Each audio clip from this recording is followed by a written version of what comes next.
Permanent hair reduction करणार आहोत underarms. त्याच्यासाठी पहिल्यांदा केस शेव करून घ्यायचे असतात.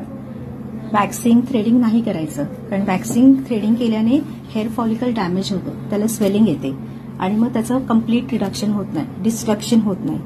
म्हणून फक्त शेव करून घ्यायचं आहे. शेव केल्यानंतर आता आपण स्किन कूल करत आहोत.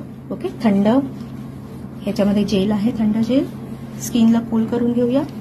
त्याच्यानंतर थंड जेल लावायचा आहे.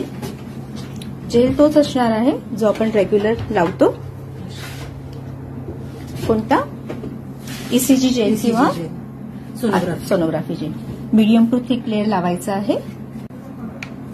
आधी फर्मली पकडायचा आहे, फुल टच ठेवायचा आहे आणि स्किनला स्ट्रेच करा. Very good. थोडासा रेडनेस आला तर खूपच चांगला आहे.